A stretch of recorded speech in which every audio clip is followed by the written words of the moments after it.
දෙන්න කියලා මේ අලුත් දිනක්.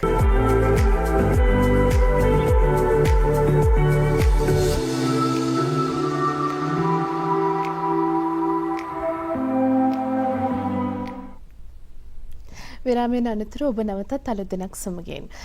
ආගම කියන්නේ දර්ශනය කියන්නේ අපේ ජීවිතවලට ආලෝකය ගෙන දෙන ඒ වගේම සදාචාරාත්මකතාවයට සදාචාරයට මනුෂ්‍යත්වයට පාර කියන ප්‍රධානම සාධකය. ඒ වගේම අපි සරලවම කිව්වොත් මේ ආගම දර්ශනය කියන්නේ අපේ මනුෂ්‍යත්වයේ ආලෝකය කියලා අපිට හඳුන්වන්නට පුළුවන්. හැබැයි අපි මේ ආලෝකයම අපේ ජීවිතවලට ඔබේ ජීවිතවලට අඳුරගෙන පැතිකඩක් කියලා අපි හිතුවොත් මොහොතකට නැවතිලා ඒක ගැන අපි නැවතිලා නිවි සැනසෙල්ලේ හිතන්න ඕන තැනකට අද අපේ මේ සමාජය පත් වෙලා තියෙනවා. විශේෂයෙන්ම මේ මද්ද්‍රව්‍ය සහ තරුණ පරපුර ගැන අපි අලුදෙනක් වැඩසටහනේ දිගින් දිගටම ඔබව දැනුවත් කළා. කොහොමද මේ මද්ද්‍රව්‍ය වලින් තරුණ පරපුර මුදවා ගන්නේ?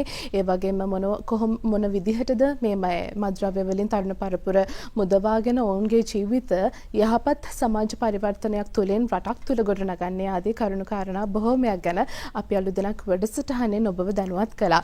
ඒ නිසාම අදත් අපි කාලීන තේමාවක් යටතේ මේ මද්ද්‍රව්‍ය ජාවාරම ක්‍රියාත්මක වෙන ආකාරය පිළිබඳව ඔබට කියන්නට සූදානම් වෙනවා. විශේෂයෙන්ම ආගමික සන්නාම පලිහක් කරගෙන මද්ද්‍රව්‍ය මාෆියාවක් විදිහට ජාවාරමක් විදිහට අද සමාජයේ මේ මද්ද්‍රව්‍ය ජාවාරම ගොඩනැගිලා තියෙන විදිහ සහ ඒ පිළිබඳව ඔබ අනිවාර්යයෙන්ම දැනුවත් විය යුතු කරුණු කාරණා පිළිබඳව තමයි අද අපි අලුදෙනක් වැඩසටහනෙන් දැන් ඔබ වෙත දැනුවත් කරන්නට සූදානම් වෙන්නේ.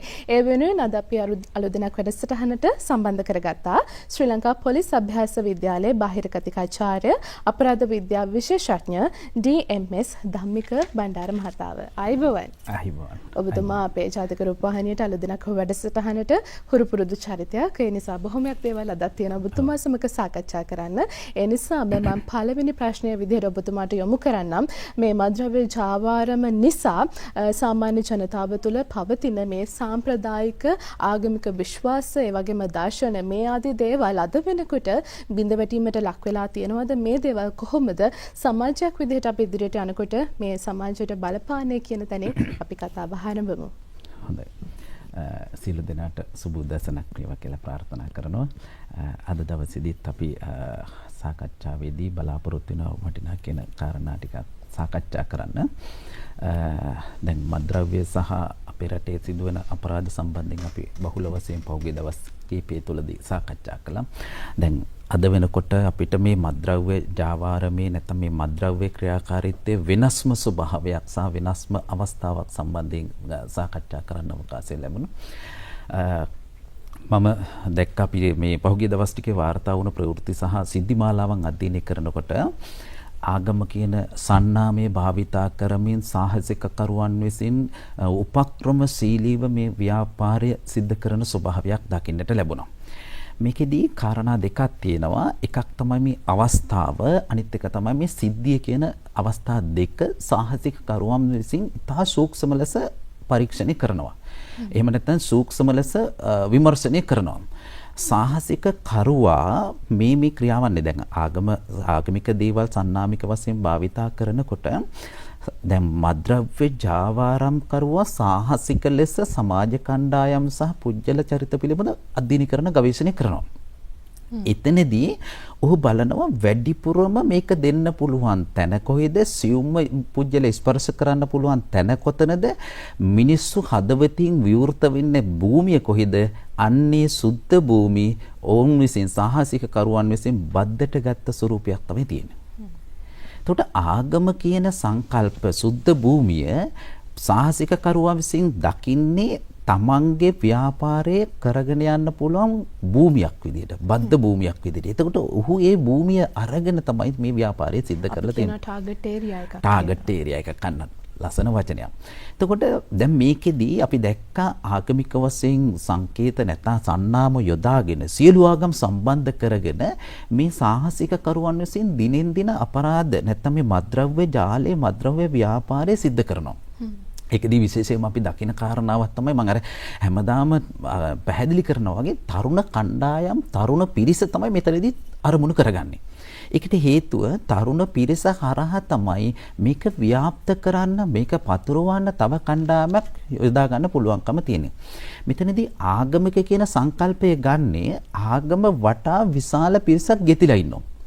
තරුණ තරුණියෝ, වැඩිහිටියෝ, වයසක පිරිස මේ ආගම වටා ගෙතිලා ඉන්නකොට ඒ පිරිසට නායකත්වයේ දෙන පිරිස් කණ්ඩායම් තමන් ඉස්සෙල්ලා ග්‍රහණය කරගත්තට පස්සේ ඉන් පහළ ඉන්න පිරිස් වලට මේක දෙන්න ලේසි. ව්‍යාප්ත කරන්න ලේසි. අපි පහුගිය වැඩසටහන් කීපයකදී කතා කළා සාහසික කරුවා නැත්නම් මේ අපරාධ මද්ද්‍රව්‍ය බෙදා හරින සාහසික කරුවා අපි හිතන්නේ නැති පැතිවලින් මේක ව්‍යාප්ත කළා ඉවරයි. මේක බෙදා හැරලා ඉවරයි. මේක කාණ්ඩගත කරලා ඉවරයි. ඒක නිසා අපි අන්තිමට සාකච්ඡා කරපු මාතෘකාවලදී සාකච්ඡා කළා සමහර වෙලාවට ආගමික මේ වශයෙන් එන ප්‍රවර්ධන කටයුතු අපි දන්නේ නැති වුණාට අපිට ඒවට මුහුණ දෙන්න වෙනවා. ඔබට දකින්නට අහන්නට පුළුවන්කම ලැබෙන්නට ඇති පහුගිය දවස්වල සංචාර විදේශ සංචාරයේ ගිය ස්වාමීන් වහන්සේලා පිරිසකට ඒ වගේ ඒ වගේ ඉරණමකට මුහුණ දෙන්න සිද්ධ වුණා. සමහර වෙලාවට ඒ ස්වාමීන් වහන්සේලා නොදැනුවත් වෙන්න ඇති. සමහර වෙලාවට ඒ මුකුත් පිළිවෙලක් සහ ඒවා පිළිබඳව අවධානයක් නොතිබෙන්නට ඇති. හැබැයි මද්ද්‍රව්‍ය ජාවාරම් කරුවන්ගේ සාහසික ක්‍රියාවකට නතුවන්නට සිද්ධ වුණා. අපි කරපු මූලික පරීක්ෂණවලදී අපි හොයාගත්තා මේ ආගම කියන එක සංකල්පයේ ඇයි සාහසික කරුවන් විසින් මේ වගේ දේවල් වලට යොදාගන්නේ කියන කාරණාව. එතනදී අසෝදරා දැන් අපි කරපු පර්යේෂණයේදී හොයාගත්ත තොරතුරු මත අවස්ථා 3ක් සම්බන්ධයෙන් සාහසික කරුව අවධානය යොමු කරනවා. ඒකදී මද්ද්‍රව්‍ය ජාවාරම් කරුවාට තියෙන වාසිදායක පැත්ත තමයි එකක් ප්‍රවාහන කටයුතු සඳහා අවකාශය සලසා ගන්නවා. තමන්ගේ මද්ද්‍රව්‍ය ප්‍රවාහනය කිරීම සඳහා ආගමික සන්නාම සහිත දැන් ආගමික සන්නාම සහිත කියලා කිව්වම සමහර වෙලාවට ලාංඡන වගේ දේවල් වෙන්න පුළුවන්. සමහර වෙලාවට පූජ්‍ය පක්ෂයේ සමහරට යොදාගෙන තියෙන්න පුළුවන්. මේ වගේ පිරිස් සම්බන්ධ කරගෙන විවිධ ආගමික ස්ථාන විවිධ ආගමික උත්සව විවිධ ආගමික පුද පූජාවන් පවත්වන්න වැඩසටහන් දියත් කරන්නට පුළුවන්. සමහර වෙලාවට ඒවා තුළදී මිනිසුන්ට ආධ්‍යාත්මික සුවතාවය දෙනවා කියලා ප්‍රවර්ධනය කරලා වෙන්න පුළුවන්. සමහර වෙලාවට මහා පරිමාණයේ ප්‍රචාරණ වැඩ කටයුතු කරලා වෙන්න පුළුවන්. මෙන්න මේ සියල්ල කරලා අර ආගමික සන්නාම සහිත පුජ්‍යලයන් නැත්තම් ආගමික සන්නාමයක් තියෙන පිරිස් සම්බන්ධ කරගෙන මේක ව්‍යාප්ත කරාම ඒගොල්ලන්ට ලේසි මද්ද්‍රව්‍ය වගේ දේවල් ප්‍රවාහනය කරන්න. තමන්ගේ ජාලයට අවශ්‍ය තැන් වලට බෙදා හරින්න. ඒව සුළුපටුනේ මහා පරිමාණයෙන් ඒ වගේ වැඩසටහන් සංවිධානය කරලා ඒ තුලින් මේක සාහසික ලෙස බෙදා හැරීමේ වැඩසටහනක් දියත් කරනවා. මම ඒකයි අර හැමදාම කියන්නේ සාහසික කරු ඉන්නේ විමර්ශන නිලධාරීන්ට ඉස්සරහින්. විමර්ශන නිලධාරියා හිතුවොත් එහෙම වෙන්නේ නැහැ කියලා විමර්ශන නිලධාරියා නොහිතන තැනට සාහසික කරු තමන්ගේ ව්‍යාපාරේ දියත් කරන්න සාහසික වෙලා තියෙනවා. ඒතකොට සමහර වෙලාවට විමර්ශන නිලධාරියා හිතන්නේ නැහැ මේ වගේ පූජනීය. එයා එහෙම නැහැ. එයාට එහෙම දෙයක් අත් වෙන්නේ නැහැ. එයා ඒ වගේ චරිතයක් නොවේ කියලා සමාජය තුළ යම්කිසි ප්‍රතිරූපකයක් දරාගෙන ඉන්න චරිත කතා වලට තමයි මේගොල්ලෝ සාහසිකව ලං වෙන්නේ. ආගමික ස්ථානීය කියලා කියන්නේ සමහර වෙලට පූජනීය ස්ථානීය කියලා කියන්නේ ඕනෑම අවස්ථාවකදී පුජ්‍යලයට ළඟා වෙන්න පුළුවන් තැනක්. එතනදී ගිහිල්ලා සමහර වෙලාවට ඒ කරන ගණදනු හරහා ඔවුන් සමන්ට අවශ්‍යතාවයක් තියෙනවා මෙන්න මේ වගේ දෙයක් කරන්න, මේ වගේ උත්සවයක් කරන්න, මේ වගේ දෙයකට සම්බන්ධ කරගන්න කියලා පූජ්‍ය පක්ෂය සම්බන්ධ කරගෙන එවුන් හරහා මහා පරිමාණ උත්සව සංවිධානය කළා. සමහර වෙලාවට ඒවා ඇතුළාන්තයෙන් මද්ද්‍රව්‍ය වගේ දේවල් බෙදා හැරීම වගේ දේවල් සිද්ධ වෙන්න පුළුවන්. දෙවෙනි කාරණාව තමයි සමහර වෙලාවට ගබඩා කරලා තියාගන්න. මේවා රඳවා තබා ගන්න. සමහර වෙලාවට දැන් විමර්ශන නිලධාරීන් සියලු තැන්වලදී මේවා විමර්ශනය කරනවා, සොයලා බලනවා, මේවා අත්අඩංගුවට ගන්නවා, මේවා සමාජය තුළ විනාශ කරලා දානවා. සමහර වෙලාවට සාහසික කරුවන් මේ පූජනීය භූමි, පූජනීය ස්ථාන, මේ පූජකවරුන් සම්බන්ධ කරනවා තමන්ගේ දේවල් ගබඩා කරලා තියන්න. සමහර වෙලාවට මේ ගබඩා කරන තැන්වලදී ඒ පිරිස් නැත්තම් පූජ්‍ය පක්ෂය නැත්තම් මේවා පන්සල් පල්ලි කෝවිල් වල ඉන්න පිරිස් සමහර වෙලාවට මේවා තුල අඩංගු කරලා තියෙනවා. සමහර වෙලාවට මේවා තුල ගැප් කරලා තියෙන මේ සාහසික මද්ද්‍රව්‍ය වගේ දේවල් පිළිබඳ අවබෝධයක් නොතිබෙන්න පුළුවන්. හැබැයි ඔහු විසින් සාහසික ලෙස මේවා ගබඩා කරලා තියන්, තැම්පත් කරලා තියන් ඒ වගේ ස්ථාන යොදාගත් අවස්ථාවන් තියෙනවා. අනිත් කාරණාව තමයි විශේෂයෙන්ම දකින්න ඕන මේ මුදල් විසුද්ධිකරණය. Tamanට මේ මද්ද්‍රව්‍ය තුළින් අයථා ලෙස උපයන ධනය මුදල තමන්ට පරිහරණය කරලා මේවා ඛණ්ඩනය කර ගැනීමේ අවකාශයක් විදිහට පූජනීය ස්ථාන යොදා ගන්නවා. සමහර වෙලාවට මහා පරිමාණීය දානමාන වගේ දේවල් වලට සම්බන්ධ කරනවා. සමහර වෙලාවට ඉදිකිරීම වගේ දේවල් සිද්ධ කරනවා. සමහර වෙලාවට ඒ ඔස්සේ තමන්ගේ ප්‍රතිරූපක සමාජය තුළ විශාල වශයෙන් නිර්මාණය කරලා තිනනවා. එතකොට සමහර වෙලාවට අපි දැකලා තියෙන මහා දානපති වෙන ඔබට පහුගිය දවස්වල අහන්න දකින්න ලැබුණා කතරගම වගේ පූජනීය ස්ථානවල ගියා මහා පරිමාණයේ පුද පූජාවන් තිබ්බා. දෙවියන්ටත් මේ පුද පූජාවන් පවත්වලා තමන් පාරිශුද්ධත්වයේ පිළිබඳව පාරිශුද්ධත්වයේ සංකේතයක් විදිහට සමාජයට උලුප්පන්න උත්සාහ කරනවා. මේක මහා ඛේද වාචකයක් විදිහට සමාජය තුළ ගැබ් වෙලා තියෙන සමාජය තුළ තියෙනවා. එතකොට මේ මුදල් විසුද්ධිකරණය නැත්තම් මේ මුදල උපයාගත් ස්වරූපයේ ඒවා කළමනාකරණය කරලා විහිදම් කරන ස්වරූපය ආගමික ස්ථාන විශේෂයෙන් ආගමික කටයුතු විශේෂයෙන් ආගමික උත්සව වගේ දේවල් සංකේතාත්මක සාහසික කරුවන් යොදා ගන්නවා. එතකොට අපිට දැන් මේ විමර්ශන කරගෙන පරිශන කරගෙන යනකොට මේව තුළ අඩංගු වෙන විශේෂ කාරණාවක් තමයි ආගම කියන එක නිදහස් නිවහල් ස්වරූපයේ තියෙන තාකල් සාහසික කරු තමන්ගේ බුද්ධිය නැත්තම් තමන් සාහසික වෙලා තියෙනවා මේ වගේ ස්ථානවල ඉන්න පිරිස නතු කරගන්න. මේ වගේ ස්ථානවල තරුණ පිරිස සම්බන්ධ කරගන්න. නිරාමිස සුවයෙන් ඉන්න පිරිසකට තමන් වහන්සේලා හෝ තම පූජක පක්ෂයේ මේ පිළිබඳ හරියට දන්නේ නැති වෙන්න පුළුවන්. සමහරට අවබෝධයක් නොතිබෙන්න පුළුවන්. හැබැයි ඔවුන් මේ සාහසික කරුවෝ සාහසික ලෙස යොදාගෙන ඒ ක්‍රියාව දිගු කාලිනව කරගෙන යන්න පුළුවන්. හැබැයි මේවා දිගින් දිගටම යන්න ගත්තම සමාජයේ මහා ඛේද වාචකයක් බිඳ වැටීමක් ඉදිරියේදී දකින්නට අපිට පුළුවන්කම තියෙනවා. දැන් ඔබතුමා සඳහන් කරපු කරුණු කාරණාත් එක්ක අපිට මේ දිනවල කාලින වශයෙන් අවධානය යොමු කරන්න පුළුවන් හරි අපූර්ව මේ සංකල්පයක් විදිහට අපිට මේ walk for peace එහෙමත් නැත්නම් මේ සාමය පාගමන අපිට හඳුනන්න පුළුවන්. එතකොට ලෝකයේ පුරාම මේ විදිහේ මේ සාමය පාගමන වගේ හරිම අපූර්ව සංකල්ප පවා දියත් වෙන කාලවකවානුවක පවා තරුණ පරපුර මේ වගේ හරිම වැදගත් වටිනා සංකල්ප වෙත යොමු වෙන කාලයක මේ වගේ මේ මද්ද්‍රව්‍ය මාෆියාවේ ගොදුරු බවට මේ තරුණ පරපුර නැවතත් පත් වෙන්න පුළුවන්. ඒ නිසාම මොන වගේ උපක්‍රමද මේ මද්ද්‍රව්‍ය ජාවාරමේ යෙදෙන්නන් මෙන්න මේ වගේ තරුණ පරපුර මේ වගේ මද්ද්‍රව්‍ය මාෆියාවට මද්ද්‍රව්‍ය ජාවාරමට නතු කරගන්න යොදාගන්නේ කියන කරුණු කාරණා පිළිබඳව අපේ හිතවතුන්ව දැනුවත් කරමු මේ අවස්ථාවේ. ලස්සන තැනකට අපි මාතෘකාව ආවේ. දැන් ලෝකෙම අවධානය යොදාගත්ත සමපාදවන මේ දවස්වල ලංකාව තුළ ක්‍රියාත්මක වෙනවා, ලංකාව තුළ සංචාරය කරනවා. දැන් මෙතනදී අපි බලන්නේ එක දෘෂ්ටි කෝණයකින් විතරයි. හැබැයි සාහසික අපරාධකරු මේ මද්ද්‍රව්‍ය ජාවාරම් කරු මං කියන්නේ මේකයි මහා වසංගතයක් වගේ මේක ව්‍යාප්ත වෙලා යනවා. මං හිතන්නේ දැන් සියලු දෙනාම මේකට නැගී සිටින කාලේ හරි අපි දිගින් දිගට මේ සම්බන්ධයෙන් කතා කළා. එතකොට දැන් අපි සාමපාගමනට මේ දවස්වල රටම පෙළ ගැස්විලා සියලු දෙනාම ඒ වෙනුවෙන් සාවධාන විශේෂයෙන්ම තරුණ පරපුර පෙළ ගැසිලා තියෙද්දී සාහසිකකරු එක දිශාවකට සමාජයේ ගමන් කරනකොට අනිත් පැත්තෙන් බලනවා සියලු දෙනාගේ ආගමික ප්‍රබෝධය ඇති වෙන කාලපරාසය පදනම් කරගෙන ඔහු විසින් සාහසික ලෙස තමන්ගේ ව්‍යාපාරික කටයුතු සිද්ධ කරගන්නට පූජ්‍ය පක්ෂේසෝ පූජකවරු පූජ්‍ය ස්ථාන යොදා ගන්න අවස්ථා තියෙනවා. දැන් මේ වගේ අවස්ථාවක් මම ඒකයි කිව්වේ මේ සාහසිකකරු හැම වෙලෙම විමර්ශන නිලධාරීන්ට ඉස්සරහින් ඉන්නේ. ඒකට අපි හිතන්නේ නැහැ මොන පැත්තෙන්ද මෙයා සාහසිකකරු හැම වෙලෙම හිතන්නේ කියලා. ආගමික ප්‍රබෝධයක් මෙහි ඇති වෙනවා. දැන් ඉස්සරහට වෙසක් පොසොන් කාලපරාසය එනවා. එතකොට ආගමික චමත්කාරය තවත් වැඩි වෙනවා. ඒ අතරතුරදී සාහසිකකරු මේ පැත්තෙන් කල්පනා කරනවා තමන්ගේ ව්‍යාපාරයේ තමන්ට මේවා බෙදා හැරීමේ අවකාශය තමන්ට මේ සඳහා විමර්ශන නිලධාරීන්ගේ අවධානය වැඩි පිරිසක් අවධානය යොමු නොකරන පැත්තකින් මුහු සූක්ෂම ලෙස ගලාගෙන යන්න උත්සාහ කරනවා. එතකොට දැන් විමර්ශන නිලධාරීන් ඒ සඳහා අවධානය යොමු කරලා ඒ විමර්ශන වල ප්‍රතිඵලයක් විදිහට ඒ අත්අඩංගුවට අරගෙන නීතිමය පසුබිම තුළ කටයුතු කරපු නිසා හොඳයි. නැත්තම් බැරි වෙලා හරි අර ප්‍රමාණීය සමාජගත වෙනොත් විශාල පිරිසක් අපේ සමාජයේ නැවත වතාවක් මේකට අන්නතුරනවා. මෙතනදී අපි අවධානය යොමු කරනකොට දැන් මේ මද්ද්‍රව්‍ය ජාවාරම්කරුවා හිතනවා නීතියේ තියෙන පිළිසරණයෙන් බේරීමට හොඳ අවස්ථාවක් තමයි මේක. නීතියේ ගැලවීමෙන් තියෙන අවස්ථාවක් තමයි හොඳම. විමර්ශන නිලධාරීන්ගේ අවධානය යොමු නොවන පැත්තක් තමයි මෙතන. ඒක නිසා සමහර වෙලාවට පරීක්ෂණ වෙලෙන් මිදීමේ අවකාශයක් වැඩිපුර තියෙන්න පුළුවන් කියලා සාහසිකකරු මේ වෙලාවේදී කල්පනා කරන්න පුළුවන්.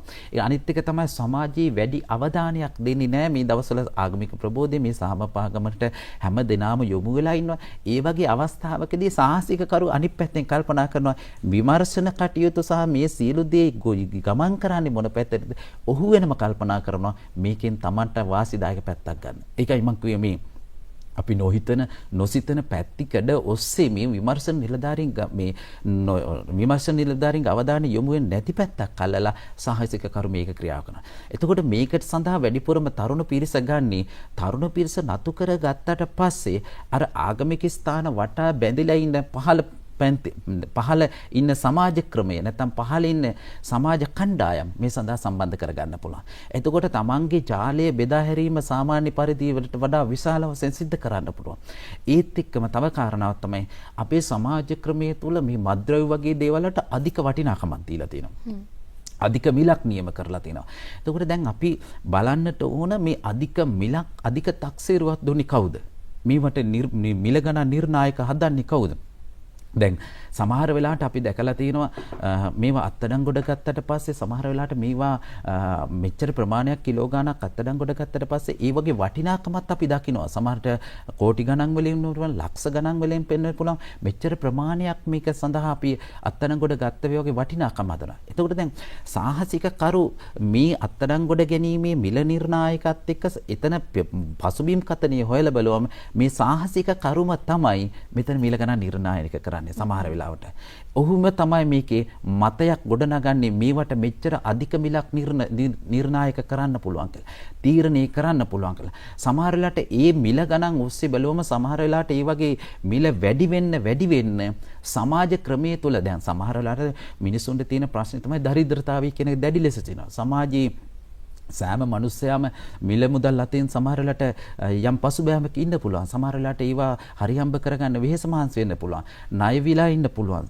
මේ වගේ අවස්ථාවකදී සමහර වෙලාවට සාහසික කරුවන් විසින් ඔයාට මේ පාර්සලේ මෙතෙන්ට ගෙනියලා දුන්නොත් ඔයාට මෙච්චර මුදලක් දෙනවා කියලා කියන්න පුළුවන්. ඔයාට මෙච්චර මුදලක් ලැබෙනවා කියලා කියන්න පුළුවන්.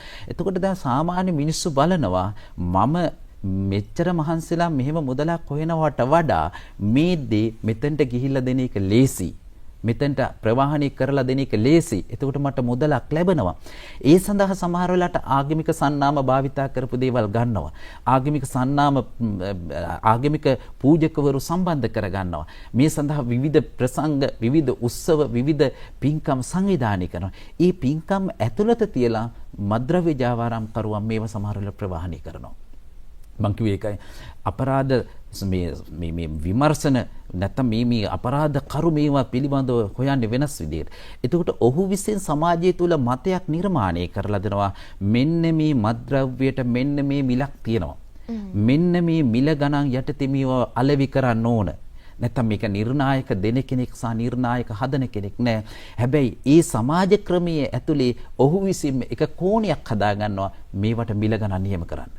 අපි ඔබ හිතන්න මේ සාහසික අපරාධකරුවන් කොච්චර සූක්ෂම ලෙස මේක ක්‍රියාත්මක කරනවාද කිව්ව ඔහු විසින් මේක අපි ගෙන්නලා ඔහු විසින් මේක ගබඩා කරලා ඔහු විසින් බෙදා හැරීමේ චක්‍රයක් හදලා ඒ චක්‍රය ඇතුලේ බෙදන ක්‍රමවේදයේ මිල ගණන් නිර්ණය කරන්නේ මේකේ මහමොලකරු. මේකේ වැඩි පිරිස. එතකොට ඒකේ අතුරු රිකිල්ලක් නැත්නම් අතුරු ප්‍රතිඵලයක් තමයි මේ නැත්නම් පුණ්‍ය භූමිය නැත්නම් මේ ආගමික ස්ථාන බද්දට අරගෙන තියෙන්නේ. මේ ස්ථාන බද්දට අරගෙන ඔහු විසින් සැලසුම් කරනවා මේ ස්ථානයේ සිට මේක ව්‍යාප්ත කරන්න පුළුවන් කොහොමද? මේකේ වැඩි පිරිසක් නතු කරගන්න පුළුවන් කොහොමද? මේ සඳහා දෙන්න පුළුවන් සරලම උපක්‍රම මොනවද? සමහර වෙලාවට දැන් පූජ්‍ය පක්ෂයට හෝ ආගමික ස්ථානවලට පන්සල වෙන්න පුළුවන්, පල්ලිය වෙන්න පුළුවන්, කෝවිල වෙන්න පුළුවන්, දේවාලය වෙන්න පුළුවන්. මේවට වැඩි පිරිස් යන්නේ සමහර වෙලාවට සද්දා සිතින් යුක්තව ඒවා තුල කරන ආධ්‍යාත්මික සුවයක් පතාගෙන වෙන්න ආධ්‍යාත්මික සුවය පතාගෙන. හැබැයි ඒ වගේ අවස්ථාවකදී මේ සාහසික කරු විසින් තමන්ගේ මේ ව්‍යාපාරය සිද්ධ කරන්න කොයිතරම් සූක්ෂම ලෙස මේක සැලසුම් කරනවාද කියන එක ඔබට පහුගිය දවස්වල ප්‍රවෘත්ති වලින් දකින්නට පුළුවන්කම ලැබෙනවා. මේකයි මම කියන්නේ සමාජ ක්‍රමයේ සම්පූර්ණයෙන් සමහරලාට ගුරුවරු වෙන්න පුළුවන්, දෙමව්පියෝ වෙන්න පුළුවන්, වැඩිහිටියන් වෙන්න පුළුවන්, සමහරට නීතිඥවරු වෙන්න පුළුවන්. මේ සමාජ ක්‍රමයේ ඉන්න සියලු දෙනාම බැලුවම සමහරලාට මේ මද්ද්‍රව්‍ය ජාවාරම් කරවන්ගේ සාහසිකත්වයට හසු වෙලා වෙන්න පුළුවන්. ඔබට පහුගිය දවස්වල ප්‍රවෘත්ති දකින්න පුළුවන්කම ලැබෙන්නට ඇති. සමහර වෙලාවට මේ රටේ පිළිගත් ශේත්‍රවල ඉන්න බොහෝ දෙනෙක් මේ මද්ද්‍රව්‍ය ජාවාරම් කරවන්ගේ අතේ යට සෙවණැල්ලයට හිටපු අවස්ථා අපිට අහන්නට දකින්නට ලැබුණා ඕන තරම්. බටහිර රටවල් පවා ඇමරිකාව වැනි විශේෂයෙන්ම මේ ඇමරිකාව වැනි රටවල් පවා මේ ආධ්‍යාත්මික සුවය වගේම මේ බුදුදහම වැනි දර්ශන මානව හිතවාදී දර්ශන කෙරෙහි තරුණ තරුණියන්ව වැඩිපුර යොමු කරන කාලවකවානුවක අපි ඉන්නේ. ශ්‍රී ලංකාවේ තරුණ පරපුරත් ඒ ආකාරයටමයි හැමදාම ආගමික ලැබියාවෙන් යුතු මනුෂ්‍යත්වයෙන් පරිපූර්ණ රටක් විදිහට අපිට ශ්‍රී ලාංකිකයන් හඳුන්වන්නට පුළුවන්. ඒ නිසාම මේ ආගමික සන්නාමය සහිත විවිධාකාර වුණු දේවල් යටතේ මේ මද්ද්‍රව්‍ය මාෆියාව හරහා රටක සමස්ත ජනතාවගේ මේ ජනතාවක් තුළ රටක සාමාන්‍ය සමාජය තුළ මේ අපරාධ අනුපාතය ඉහළ යාමේ සම්භාවිතාවක් අපිට දැක ගන්නට පුළුවන්ද? මොකද්ද මේ හේතුව? මොකද්ද මේ අනුපාත ඉහළ යාමට හේතුව? අපි ඒ අනුපාතය ඉහළ යනවට වඩා ඒ අනුපාතය අවම කරගන්නට මොනවද කරන්න පුළුවන් දේවල් අපි ගැන අවසාන වශයෙන් කතා කරමු. ඔව්. දැන් අපි පහුගිය දවස් ටිකේ කතා කරපු වැඩසටහන් වලදී මම පුන කිව්වා මේ දැන් අපරාධ කටයුතු වලදී අපිට දකින එක සිද්ධාන්තයක් තමයි අපරාධ පුරෝකතනයක් නෑ අපේ සමාජ ක්‍රමය ඇතුළේ. ඒ කියන්නේ මේක මෙහෙම වේවි කියලා අපිට ඇත්තටම සමාජ මේ අපරාධ විද්‍යාඥයන්ගේ විශේෂ අවශ්‍යතාවයක් දැන් ඕන කරලා තියෙනවා. ඒ කියන්නේ සමාජ කියවීමක් ඕන අපිට. දැන් අපි ආර්ථික වශයෙන් කියවනවා, සමාජ සුභසිද්ධිය පිළිබඳව කියවනවා, එතකොට මනෝවිද්‍යාත්මක කියවනවා. දැන් විවිධ ශාස්ත්‍ර ගැන කියවුණාට අපරාධ පිළිබඳව පුරෝකතනයක් නෑ. අපි ඊළඟ අවුරුද්දේ මොන වගේ දේවල්ද කරන්නේ, අපිට ඊළඟට මෝන දෙන්න වෙන්න මොන වගේ දේවල්ද කියන කතාව පවත්වන්න මොනවද කරන්නේ, අන්න හරි මැඩ පවත්වන්නේ ඉදිරියේදී අපි මොනවද ගන්න කියන කතාව සම්බන්ධයෙන් සමාජය තුළ පුරෝකතනයක් නැහැ. මේ වගේ අවස්ථාවන් වලට විශේෂයෙන්ම වැදගත් වෙනවා සමාජ අපරාධ විද්‍යාඥයෙකු මැදිහත් වීම, අපරාධ විද්‍යාඥයන්ගේ දායකත්වය දැන් අවශ්‍ය කරලා තියෙනවා. පළවෙනි කාරණාව තමයි සාහසික කරු විසින් අපිට තිබුණ එකම සැනසීම නැත්නම් අපිට තිබුණ එකම නිවහල් නිදහස් තැනට මේ මද්ද්‍රව්‍ය වගේ දේවල් අරගෙන ආවා. ඒ තැනට අපි දැන් ගමන් කළා. එතනත් දැන් අපිට පාරිශුද්ධත්වයේ පිළිබඳව සමාජය තුළ මිනිස්සු තුළ කතිකාවතක් ගොඩනැගෙන්න පටන් ගෙන තියෙනවා. එතකොට අපි කිව්ව පාසලේ ඉන්න දරුවා වෙන්න පුළුවන්, මැදි වයසටපත් වෙච්ච තරුණයා වෙන්න පුළුවන්, වැඩිහිටියා වෙන්න පුළුවන්, දෙමව්පියෝ වෙන්න පුළුවන්. අපි පහුගිය දවස්වල කතා කරා විශේෂයෙන්ම ගැහැණු දරුවන් සම්බන්ධයෙන්. අපි ඒකෙදි කතා කරා වැරදුනොතින් නැසුර වරදී මුළු සසරම කියන තේමාව යටතේ අපි කතා කරා විශේෂයෙන්ම සමහරවිට ගැහැණු දරුවන් මේ සඳහා නතු කරගන්න, යොමු කරගන්න ප්‍රවණතාවය එන්න වැඩි වෙලා තියෙනවා. මේ සියල්ලමත් එක්ක අපිට විශේෂයෙන් අවාසනාවන්ත ලෙස කතා කරන්න ඕන මේ ආගමික සංස්ථාවටත් මේක සම්බන්ධ කරලා දැන් සාහසික කරුවන් විසින් ව්‍යාප්ත කරගෙන යනවා. මේක නිසා මම යෝජනාවක් විදිහට ඉදිරිපත් කරනවා. දැන් අපිට මේ කාරණාවන් දිහා බලන් හිටිය ඇති. දැන් සියලුම ආගමික සංස්ථාවන් වල පන්සල, පල්ලිය, කෝවිල, දේවාලය ඉදලා මේ සියලුම දේවල් වල පූජකවරුන්ගේ මැදිහත් වීම නැගිටීම අවශ්‍ය කරනවා. දැන් මද්ද්‍රව්‍ය පාලනය නැත්නම් මේක තුරන් කිරීමේ වැඩ නැත්නම් අවකාශය සැලසීමට කාලය හරි කියලා මට හිතෙනවා. මොකද පොලිසියට විතරක් මේ වැඩේ කරන්න බෑ. ආරක්ෂක අංශයට විතරක් මේ වැඩේ කරන්න බෑ. මොකද ඒගොල්ලෝ කතරම් උත්සාහ කරත් සමහර වෙලාවට එන නිලධාරීන් නැත්නම් සමාජයේ වෙනම පැතිකඩකට නම් යන්නේ අපිට සිද්ධ වෙනවා මේ සියල්ල පිළිබඳව විමර්ශනය කරන්න. ඒක නිසා දැන් ආගමික සංස්ථාවන් තුළ, සමාජ දර්ශනයන් තුළ, සමාජයේ ඉන්න සියලු දෙනාම තුළ, පාසල තුළ මේ සියලුම ඒකක එකතු වෙලා මැදිහත් වෙලා දැන් මද්ද්‍රව්‍ය නිවාරණය සම්පූර්ණ 100% නවත්තලා දෑම සඳහා අවකාශය සැලසීමට සියලු දෙනාම අත්වල් බැඳ ගැනීමට කාලය උදා වෙලා තියෙනවා කියන කාරණාවත් මතක් කරන ගමන් මේ අපරාධ නිවාරණයෙන් තොර රටක් නිර්මාණය කරන්නට අපි සියලු දෙනාම එකතු වෙමු කියන ප්‍රාර්ථනාව සිද්ධ කරන්න කැමැතියි. හොඳයි. ඒ පණිවිඩය ඔබට ඔබේ සිත් තුළට තබන ගමන් අපි සූදානම් වෙන්නේ අද දවසේ මේ කතා බහ නිමා කරන්න. විශේෂයෙන්ම අද අපි සාකච්ඡාවට බඳුන් කළේ ආගමික සන්නාමය අවභාවිත කරන මත්ද්‍රව්‍ය මාෆියාව පිළිබඳව. මේ සඳහා අපි අලුත් දිනක් වැඩසටහන සමග සම්බන්ධ කරගත්තේ ශ්‍රී ලංකා පොලිස් අභ්‍යාස විද්‍යාලයේ බාහිරගතකාචාර්ය අපරාධ විද්‍යා විශේෂඥ DMS ධම්මික බණ්ඩාර මහතාව. ආයුබෝවන් ඔබතුමාට මෙහෙම ස්තුතියි.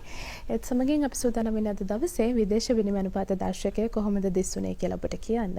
අද දවසේදී ඕස්ට්‍රේලියානු ඩොලර් එකක් රුපියල් 227.94ක් විදිහට, කැනේඩියානු ඩොලර් එකක් රුපියල් 232.42ක්, චයිනීස් යුවාන් එකක් රුපියල් 46.7ක්, යූරෝ එකක් රුපියල් 372.9ක්, ඉන්දියානු රුපියලක් රුපියල් 3.32ක්, ජපනීස් යෙන් එකක් රුපියල් 1.96ක්, කුවේට් දිනාර් එකක් රුපියල් 1032.18ක්, සෞදි අරාබියානු රියාල් එකක් රුපියල් 84.2ක්, සිංගප්පූරු ඩොලර් එකක් රුපියල් 249.3ක්, ඇමරිකානු ඩොලර් එකක් රුපියල් 317.87ක් විදිහටත් තමයි අද දවසේ විදේශ විනිමය අනුපාත දාර්ශනිකය දිස් වෙන්නේ. ඒ සමගින් අපි සූදානම් වෙන්නේ අද දවසට අලුත් දිනයක් නිමා කරන්න.